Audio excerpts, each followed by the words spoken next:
करेंगे एक ऐसे, क्योंकि इकोनॉमिक क्राइसिस की बात कर रहे हैं हम लोग, स्पेशली ऐसे इदारों के अंदर जो कौमी इदारे हैं। लेकिन जरा इकोनॉमिक क्राइसिस की बात करते हैं मुल्क में, और ये कहा जा रहा है कि इस मुआशी बहरान से पाकिस्तान को निकालने के अंदर अहम किरदार अदा कर सकता है सीपेक का मंसूबा। लेकिन सीपेक के मंसूबे को आगे लेकर जाने के लिए एक प्रोजेक्ट डायरेक्टर तो चाहिए। हमारे यहाँ फॉरेन मिनिस्ट्री को चलाने के लिए फॉरेन मिनिस्टर नहीं रखा जा रहा। कुछ सीपेक का भी यही हाल हो रहा है कि प्रोजेक्ट डायरेक्टर नहीं है, और भी कुछ ओहदे खाली हैं। सोहेल साहब, मैं वही पढ़ रही थी, क्या क्या कौन कौन से ओहदे ऐसे हैं जो कि अभी खाली हैं, और इसके बगैर सीपेक की कामयाबी को मेक श्योर कैसे किया जा सकता है?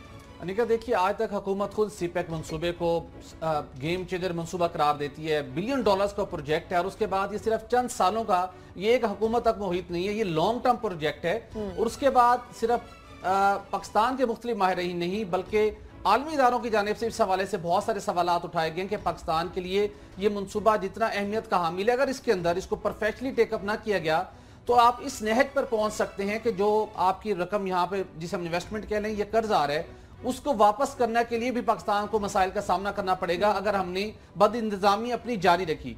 अब सूरत हाल ये है कि सीपेक प्रोजेक्ट ओवरऑल तो मुख्तलिफ वजारतों के दरमियान माहिदे होते हैं और चीज़ें एग्जीक्यूट होना शुरू हो जाती हैं, लेकिन वजारत मनसूबाबंदी के अंदर एक इसका प्रॉपर इसका प्रोजेक्ट डायरेक्टर तैनात किया गया। गुज़श्ता साल वो डॉक्टर जाहिया साहब थे, वो रिटायर हो गए।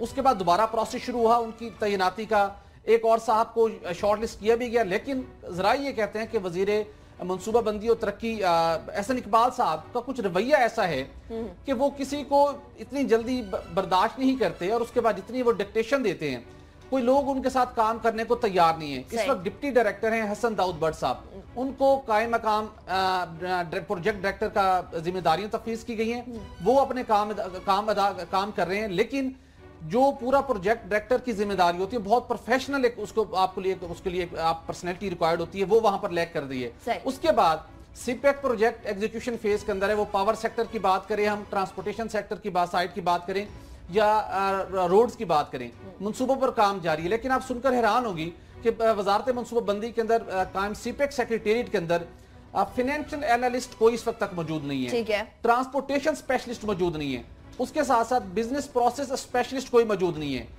अब सीपेक का प्रोजेक्ट, ये जो तीनों असामियां हैं, इनकी इंपॉर्टेंस इसलिए भी जरूरी है। कुछ प्रोजेक्ट्स तो ऐसे थे ना जो मतलब फॉर एग्जांपल हमने कहा कि पावर प्रोजेक्ट लगाना है, वजारत पानी बिजली के साथ मुआवनत हुई, हमने एग्जीक्यूशन स्टार्ट कर दी। लेकिन सीपेक को ओवरऑल इसके मैक्सिमम इसके फवायद हासिल करने के लिए जो चीजों की प्रायोरिटी करते हैं, किस स्टेज के ऊपर किस चीज को टेकअप करना है, किस चीज को एग्जीक्यूट करना है, प्रायोरिटी के ऊपर कहां पर रुकावटें आ रही हैं। समटाइम ऐसा भी होता है कि आपने एक प्रोजेक्ट स्टार्ट किया, उसके अंदर कुछ ऐसी टेक्निकल प्रॉब्लम्स आ रही होती हैं, डिले होता है, अल्टीमेटली उसको भी आपको नुकसान बर्दाश्त करना पड़ता है। तो ये वो अदम तवज्जो आप कह सकते हैं, या एहसन इकबाल साहब की अपनी पसंद नापसंद कह सकते हैं, जिसकी वजह से सीपेक जो सेक्रेटेरिएट है वहाँ वो पूरी तरह से उस तरीके से फाल नहीं है जिस तरीके से प्रोफेशनली उसको होना चाहिए। अच्छा, तो राव साहब, ऐसे में हम लोग जो बार बार कहते हैं कि जी गेम चेंजर, इससे पहले हम लोगों ने नंदीपुर पावर प्लांट के बारे में भी सुना था कि जी जब आएगा तो फिर सारी के सारे बिजली बहरान को खत्म हो जाएगा, बहुत कम हो जाएगा। इसी तरीके से हम सीपेक के बारे में सुनते हैं, आएगा तो मईशत बिल्कुल यू टर्न ले लेगी, या फिर 180 डिग्री चेंज आएगा उसके अंदर और बेहतरी की तरफ आएगी। अगर ये सीरियसनेस रही तो फिर वो 180 डिग्री की बजाय कहीं 360 घूम फिर के वही ना आ जाए वापस।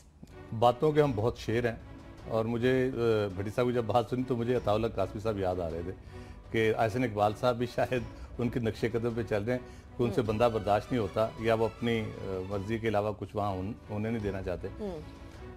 मंसूबे वो देते हैं 20 साल 25 साल के, ठीक है, 2-4 महीने उसको इफेक्टिवली वो चला नहीं सकते, कोई बंदा उनके साथ चलने को तैयार नहीं होता, या वो खुद किसी के साथ चलने को तैयार नहीं होते।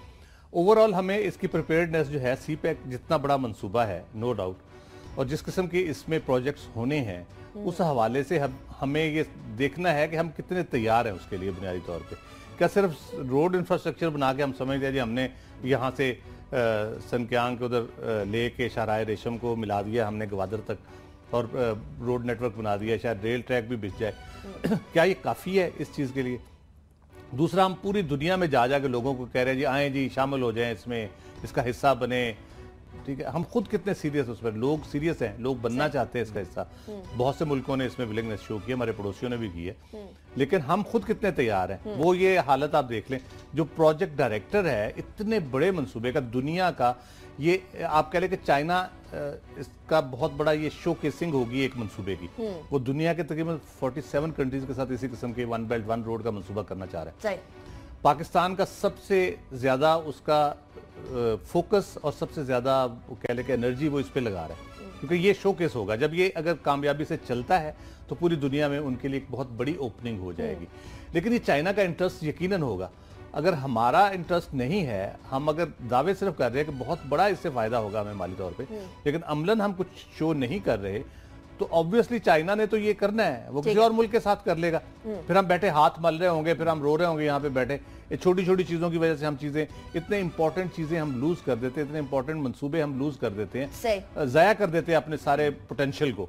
तो इस पे बहुत सीरियसली सोचने की जरूरत है। प्राइम मिनिस्टर को डायरेक्टली इस पे नोटिस लेना चाहिए। प्राइम मिनिस्टर सुबह शाम इस मंसूबे का जिक्र कर रहे होते हैं, इसकी बात कर रहे होते हैं, तो उनको खुद नोटिस लेना चाहिए इसका। ये गेम चेंजर जो है, इसको गेम चेंजर बनाने के लिए कोशिश करें। ऐसा नहीं कि बात सब चाहते हैं कि सब काम वो खुद करें, लेकिन ह्यूमनली पॉसिबल नहीं है। आपने सियासत भी करनी है, आपने कैबिनेट ईसीसी की मीटिंग में आपने जाना है, सीडीडब्ल्यू पे आपने चेयर करनी है, सियासी मामलात के अंदर आपने जाना है, आपने अपने हल्के के मसाइल देखने, तो ये मुमकिन नहीं होता। और आपकी वो स्पेशलिटीज नहीं हो सकती जो एक प्रोजेक्ट डायरेक्टर की होती हैं। और उसके बाद दुनिया के हम मुख्तलिफ मॉडल्स की बात करते हैं जिन्होंने तरक्की की। हम यूएई के मॉडल की बात करते हैं। जब वहां पर इस तरह से कोई आपको एक गोल्डन अपॉर्चुनिटी मिलती है, तो उसको इतने ऑर्गेनाइज तरीके के साथ एग्जीक्यूट किया जाता है कि आप उसके मैक्सिमम उसके फ्रूट्स हासिल कर सकें। प्रॉपर प्लानिंग के तहत चीजें चलती हैं। और एक जो मिनिस्टर होता है, उसका काम क्या है? उसका काम ये है कि हर चीज के अंदर घुस के चीजों को डिक्टेट कर सके।